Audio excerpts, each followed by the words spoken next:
Caríssimos irmãos presentes, demais que nos acompanham pelos meios de comunicação, nossos votos de muita paz. Nós gostaríamos hoje de abordar um assunto da mais extrema importância. Nós gostaríamos de falar de maneira bem leve, bem superficial, porque o tempo é muito curto e precisaríamos de um tempo assim extremamente prolongado, quase um seminário para falar disto. Nós gostaríamos de falar um pouco da depressão, dos sintomas, dos tipos e soluções, porque nós revelamos como é a depressão, como ocorre, como que nos pega, como é que fazemos para livrar-se disto tudo. Nós, antes de falarmos, precisamos entender que nós somos um espírito utilizando-se de um corpo físico. Na verdade, quem está falando, está pensando, é a nossa alma, utilizando-se de um veículo que chamamos de corpo biológico, com todas as suas células, os neurônios, enfim, ele obedece aos nossos comandos. Também nele se reflete as nossas enfermidades, os nossos desajustes, os nossos hábitos infelizes, mas também as nossas virtudes. Então tudo vem sempre da alma, com exceção das enfermidades climáticas, mas do demais é sempre a alma habitando o corpo físico, buscando o ajuste do seu próprio espírito.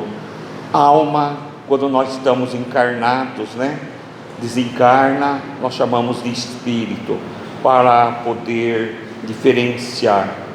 Então a nossa alma aqui está habitando um corpo, e de repente nós temos uma perda repentina, uma frustração inesperada, é o que mais ocorre na nossa vida, um sofrimento intenso por alguma razão, e ela está lá instalada em nós, uma depressão, e se instala tão fácil, mas tão fácil como uma gripe.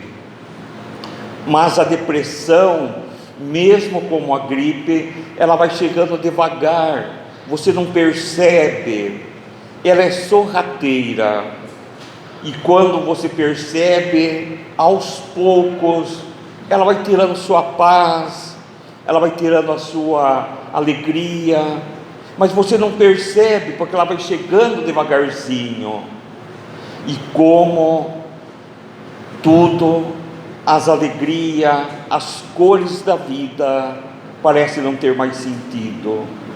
E quando você se dá conta, você está preso dentro de um quarto escuro, sem querer ver ninguém ou nada.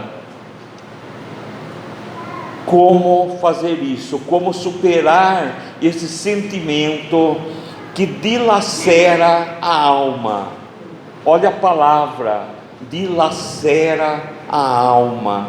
Como fazer para superar isto? Como reerguer-se quando nós descobrimos que não existe mais um sol para nós, mesmo que ele esteja lá presente, nós parece que não existe. E acredite, meus irmãos, é a mais triste dor, uma depressão. Se você tem alguém na sua casa que tem algum problema, se alguém já passou, pode fazer e ver o que eu estou falando. É a mais triste dor que alguém pode sentir, quase que uma dor inconsolável. Então, como se reerguer?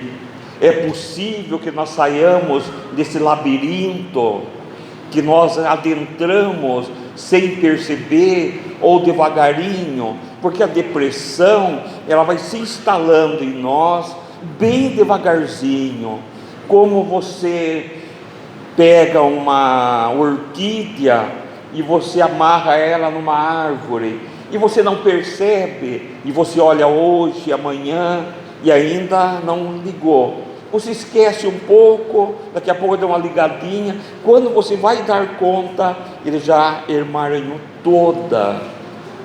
E aí, para tirar? Então, a depressão, ela vai se instalando lentamente em nós assim. Mas como combater já de imediato, quando nós sentimos essa tristeza, essa melancolia que vai se aprofundando em nós?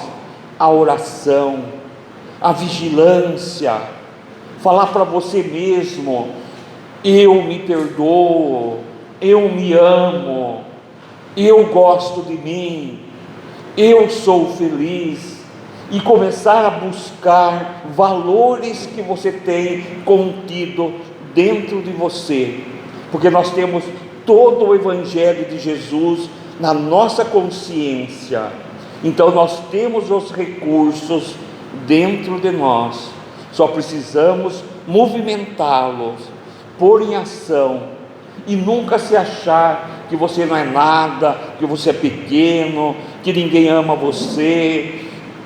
Calma, você tem que aprender a se amar, aprender a ter solitude, gostar da sua companhia. Mas quando estiver assim, o Evangelho de Jesus, o maior psicoterapeuta do mundo, que traz para nós a sua recomendação para os nossos tratamentos. Como disse nossa irmã Márcia, Jesus não veio pelos sãos, mas sim pelos doentes do corpo e da alma, e são seus preferidos. O são não precisa de médico e nem remédio, só os doentes. Aí ela falou muito bem, né, que nós estamos aqui. Eu me senti também um doente, porque a gente se trata também quando a gente está passando alguma coisa, quando a gente está estudando. E vou sortear aqui, se alguém tiver com sono, um retorno para a vida espiritual. Tem alguém? Olha que sorteio. Então, descobrir esperança, luz em você. Você é luz. Quando você sentir tristeza, fala: eu sou luz, eu sou esperança, tudo é possível quando eu quero, e eu quero. E você pode, mas também há casos que exigem, e não podemos negar isto, procurar médicos na área da psique, psiquiatra, psicólogo, psicanálise. Todos esses profissionais da área da médica, da psique, são extremamente importantes para nós, mas eles não vão fazer por nós o essencial que nós temos que fazer: reerguer-se. O medicamento é mais ou menos assim. Quando você está depressivo, você está aqui, ele traz você aqui no mesmo nível de bem-estar. Aí é a hora de você começar a fazer o autoconhecimento e eliminar aquilo que estava jogando você para baixo. E isso pode ser muitas coisas na nossa vida. Uma das situações que nos levam à depressão é a falta de aceitação. Quem somos, porque somos. Se eu sou baixo, alto, magro, velho, feio, bonito, qual é o problema? Todos nós somos o que somos, e todos nós somos bonitos, né? Por dentro e por fora. Achou bonito? Olhou bem, né? Ele é bonito. Então nós descobrimos que a depressão é uma estrutura da estoquina da mente humana, e ela revela sob forma daquilo que nós chamamos de melancolia, inquietação, perda de autoestima. Olha só como ela é sorrateira e vai chegando devagarzinho. E começamos por essa questão: como identificar então esta depressão? O indivíduo caminha para uma melancolia, de repente é só um pouquinho, de repente mais um pouquinho, mas não é aquela melancolia que às vezes você sente de fim de semana, que você está cansado, hoje eu não aguento mais, não quero ver mais serviço. Isso é normal até, mas aquela insistente, que parece que vai se instalando e vai tomando conta de você, começa a doer o peito, você tem que procurar ajuda. E nós pensamos que o indivíduo, quando ele caminhando para a melancolia, ele vai pouco a pouco penetrando-se em distúrbio psíquico somático. E olha, é muito difícil depois voltar, precisa às vezes algum, dependendo, anos de tratamento.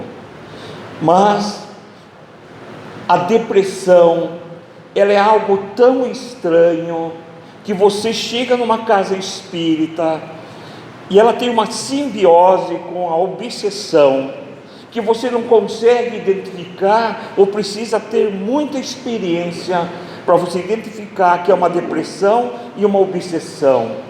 Mas na maioria das vezes a depressão e a obsessão, elas andam juntas, porque quando você fica melancólico, triste, para baixo, você abaixa as guardas, as brechas mentais se abrem, e os nossos irmãos, aqueles que nos querem o mal por alguma razão, ou aqueles desafetos do passado, aproximam-se de nós, e nesse meio, nessa nossa fragilidade, eles nos atacam.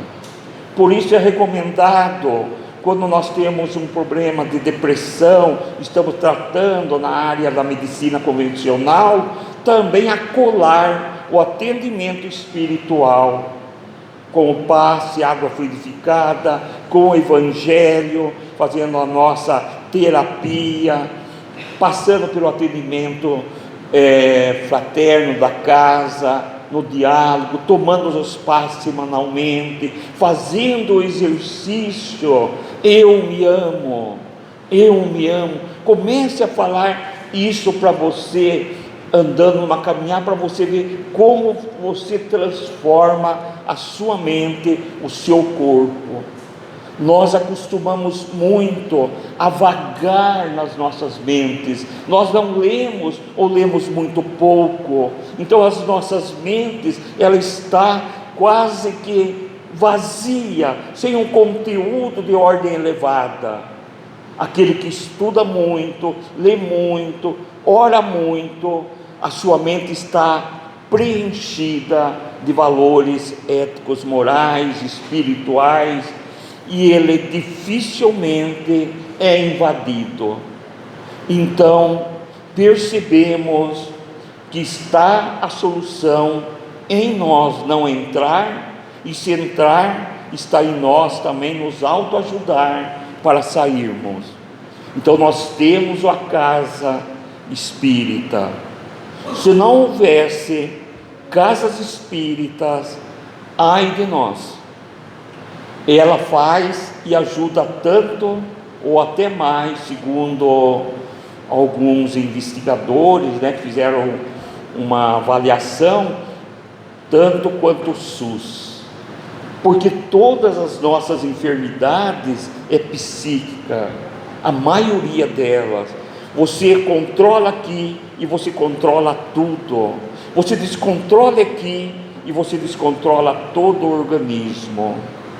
Então nós precisamos definir o que se passa nessa inquietação, ver o que está nos elevando, o que está nos levando à melancolia, por que essa perda de autoestima, e nunca colocar a nossa felicidade na mão do outro. A minha felicidade é minha, eu me faço, eu não posso querer que a minha esposa faça eu feliz, nem ela pode querer que eu a faça feliz, mas eu posso fazer ela feliz, uma questão pessoal, porque quando eu dou o que eu tenho, e aquela pessoa, quando ela recebe, ela realmente devolve. É a lei da ação e reação. Mas se eu ficar lá esperando que alguém faça por mim, talvez não aconteça, talvez tenha que ser e começar por mim. Então é que nós também precisamos parar e pensar que nós temos um pano de fundo no meio disso tudo.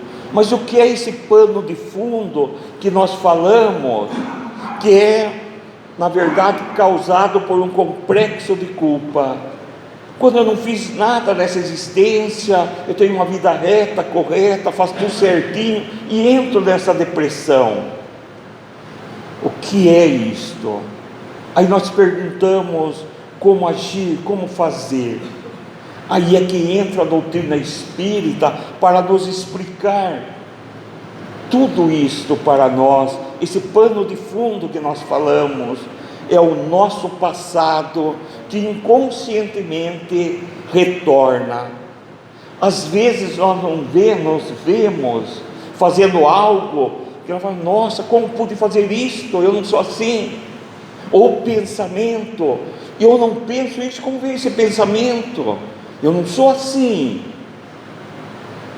De onde vem isto? Quando não são sugeridos, porque Kardec, quando pergunta aos espíritos da verdade, se nós somos influenciados, os espíritos da verdade diz a Kardec: mais do que vocês imaginam, na verdade são eles que te conduzem. Mas nós temos os nossos instintos do passado, que ela aflora, ela vem, ela reaparece, porque nós somos como um pendrive, temos nela arquivada todas as nossas existências, e às vezes uma delas, muito forte em nós, ela reaparece e desaparece. Então nós precisamos começar a fazer aquele trabalho que a doutrina espírita nos convida, da reforma íntima. Por isso a doutrina espírita é tão difícil de ser seguida, porque ela exige de você uma reforma íntima, mudança de conduta, de caráter. Por isso que ele fala, Paulo de Tarso: tudo nos é lícito, nem tudo me convém mais. Mas aquilo que não nos convém, é nós que temos que saber, porque ninguém vai falar para você: viu, não faça mais isso. Você não vai aceitar, você só vai parar quando você desejar, ou estiver incomodando você.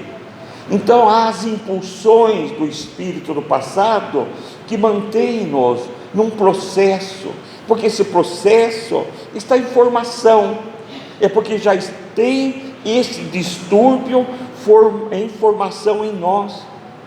Quantas pessoas desencarnam, suicidam-se, tiram a vida no momento de desespero, no momento de depressão? Como elas chegam no mundo espiritual? Depressivas, além do suicídio. E aquelas que não se suicidam, mas morrem, desencarnam também, elas também chegam depressivas. Quando elas reencarnam, no momento oportuno, reaparece esse distúrbio. Aí ela tem que trabalhar aquilo novamente, o que ela não trabalhou outrora. Mas então, por que não trabalharmos hoje em nós as deficiências que nos causam mal-estar? Por que será que nós esperamos para amanhã? E se o amanhã não existir no corpo? E mais uma coisa que nós sempre gostamos de falar, porque nós somos espíritos imortais, então nós temos a eternidade. Mas este momento que nós estamos aqui, nós estamos vivendo um momento da eternidade. Este momento da eternidade, numa experiência no corpo físico, dentro do seu trabalho, da sua profissão, do seu relacionamento social, cultural. É isso. Mas por que não ser feliz se vivo a eternidade? Será que eu vou esperar desencarnar para me ser feliz? Não, não podemos. Não é este o programa, não é isto que Jesus espera de nós. Que nós sejamos felizes. Ah, mas eu tenho um problema sério de saúde. Então seja resignado. Ah, mas por que para mim? Mas por que para o outro e não para mim? Começamos a perceber que nós somos hoje o reflexo do ontem. E a casa espírita, os mentores, os trabalhadores espirituais, eles fazem por nós tudo que é possível, mas não podem fazer por nós aquilo que só nós podemos fazer. E aí, nessa encarnação, porque todos nós, nessa encarnação que nós estamos, todos esses processos patológicos que muitas vezes nós sentimos, têm um fundo, uma distonia espiritual. Nós somos o passado, no presente, com hábitos ainda, costumes. Eu vou fazer uma regressão. Eu não acredito muito nisto. Cada um tem seu ponto de vista. Mas se você quer saber quem você é, observe você mesmo, seus instintos, sua maneira de ser, sua maneira de agir, como você fala, como você conversa, como você age numa situação ou numa outra, e você vai saber quem você é. Se você é uma pessoa refinada, se é educada, se você é agressiva, então você sabe quem você é. Você não conhece o personagem, mas conhece as deficiências que formam o nosso caráter. Atrás disso tudo temos os valores também contidos em nós, que também reaparece. E nós temos hoje mais o bem do que o mal em nós. Embora o mal predomine, mas ainda o bem prevalece, porque é luz. E onde há luz, trevas não penetram, mas a luz penetra em qualquer treva. Então a depressão pode ter também esses casos, porque já vem da deficiência do espírito. Por isso o convite pela terceira revelação de Jesus, que é o Consolador prometido, que disse ele lá atrás que ele podia dizer tudo, pois nós não poderíamos compreender, mas no tempo certo enviaria um Consolador prometido e diria para nós tudo aquilo que nós precisávamos e já estaríamos aptos a compreender.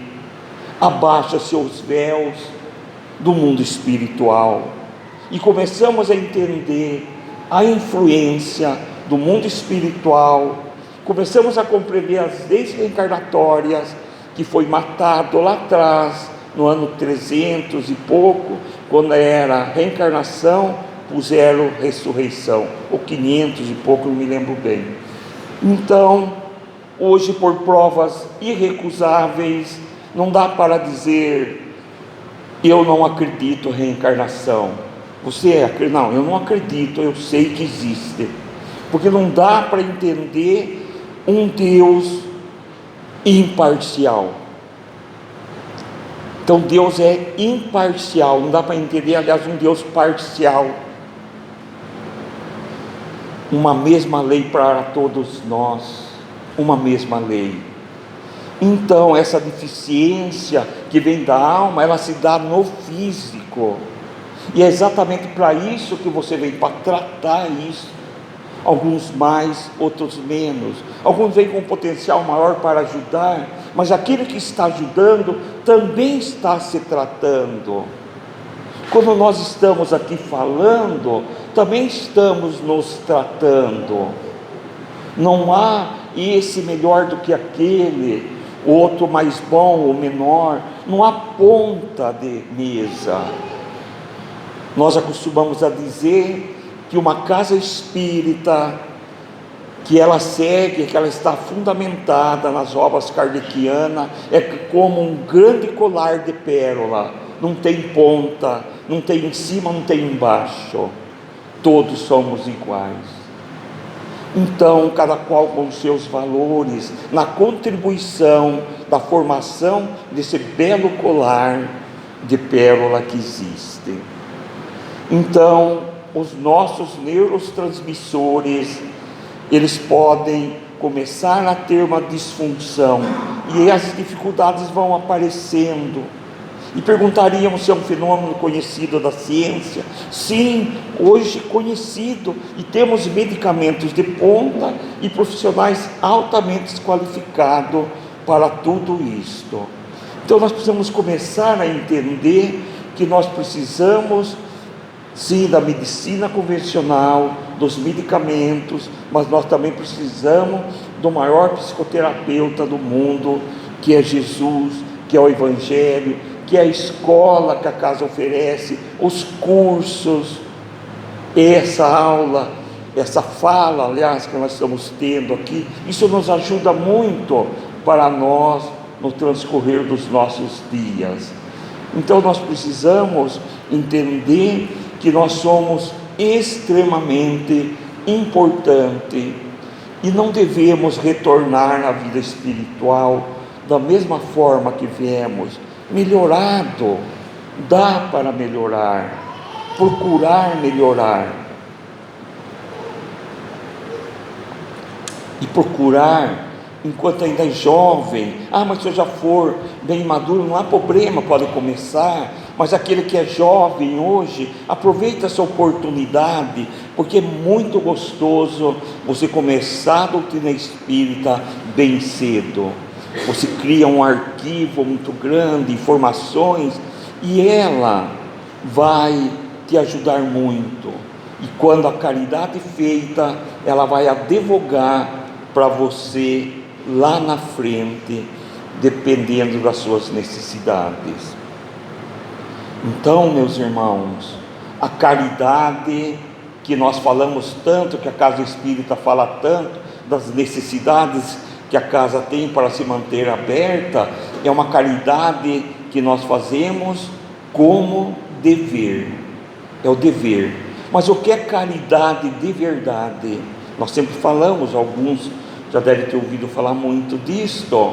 A caridade de verdade é aquela transformação interior que você faz em você, pessoalmente. Eu mudo, e está lá muito explícito, para quem quiser buscar em Coríntios 13, na fala de Paulo de Tarso, quando ele diz assim: ainda que eu falasse todas as línguas dos homens e dos anjos, se eu não tiver amor, serei apenas um bronze que ressoa, um sino que retine.